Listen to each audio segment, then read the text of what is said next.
And welcome back to Positive Vibrations Master Clip Series Special Edition. We are back in the control room with Andrew Block, and we're going to talk about editing.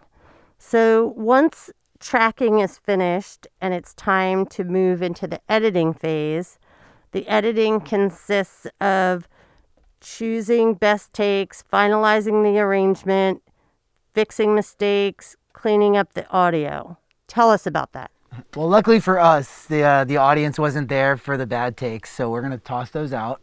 And we've kind of selected a take that we think is the best. It was the last one that we did. And so the editing phase, you're really kind of just going into the tracks and getting yourself prepared to mix. Like when you start mixing, you really want to be as free flow as possible. You don't want to have to stop and fix something, or like you want to just really be concentrating on getting the best final product out. And so you kind of go through beforehand and do some pre-work. And so one thing you kind of do, like, you know, we started off, but there's a bunch of, these stuff like that. Like we don't really need those clicks, which just counted the band in. So what I'll do is I'll kind of zoom in and get rid of that stuff. And then I can go through and add what's called a fade, which is a quick increase in volume from 0. And basically what that will do is just make a cleaner entrance. When the music is first heard, you won't hear like a pop or something like that. And we wanted to start without those clicks, so now we've got clicks are gone. And I'll go through and do the same thing at the end, just to make it clean for the ending. If I can sort of, from this point, just sort of do these fades. And so now, and just slow fades the volume out. It gives you a nice, nice polish beginning and ending. Luckily, based on the sort of vibe that we were going for, we didn't have a lot of mics to use. But, in a normal 2020, 2021 recording session, there's usually a lot more microphones and all this stuff. And you'll be going through and sort of selecting which microphones work for what. But the way we recorded, and, we had good musicians, so there wasn't a lot of mistakes to fix. So really, there's not a whole lot of editing to be done.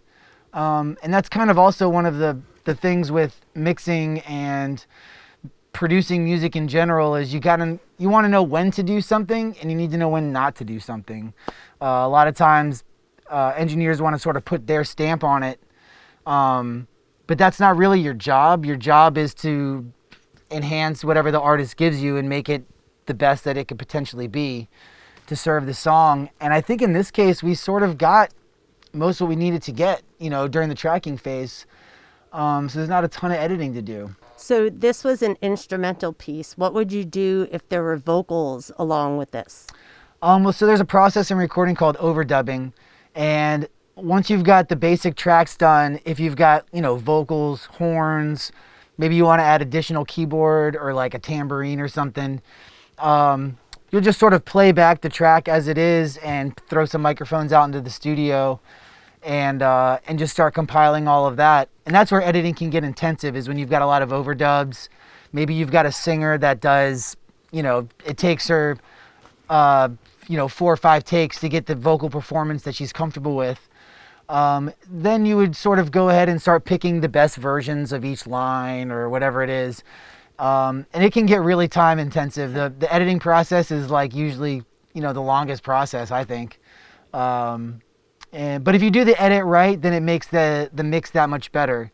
That's the thing with recording, is that all the phases sort of feed into the next thing. Kind of like with math, you got to start with basic arithmetic before you can do algebra, and then before, calculus, everything builds on itself. And so the main thing is, the more that you can do on the front end to have like a finished thing, the less you'll have to do in editing world. In pop productions today, there'll be 100-something tracks, and they'll enhance this one thing of this one track that one time. And, that's when the editing can take months. you know, similar to a film or something. I mean, it's really intensive.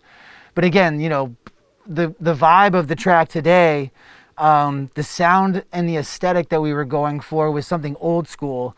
The song might not have sounded super old school, but the sounds we were going for were old school. And because of that, we really don't have a ton of editing to do just because, you know, we got the take. So I guess we're ready to start mixing though, huh? Yep. All right.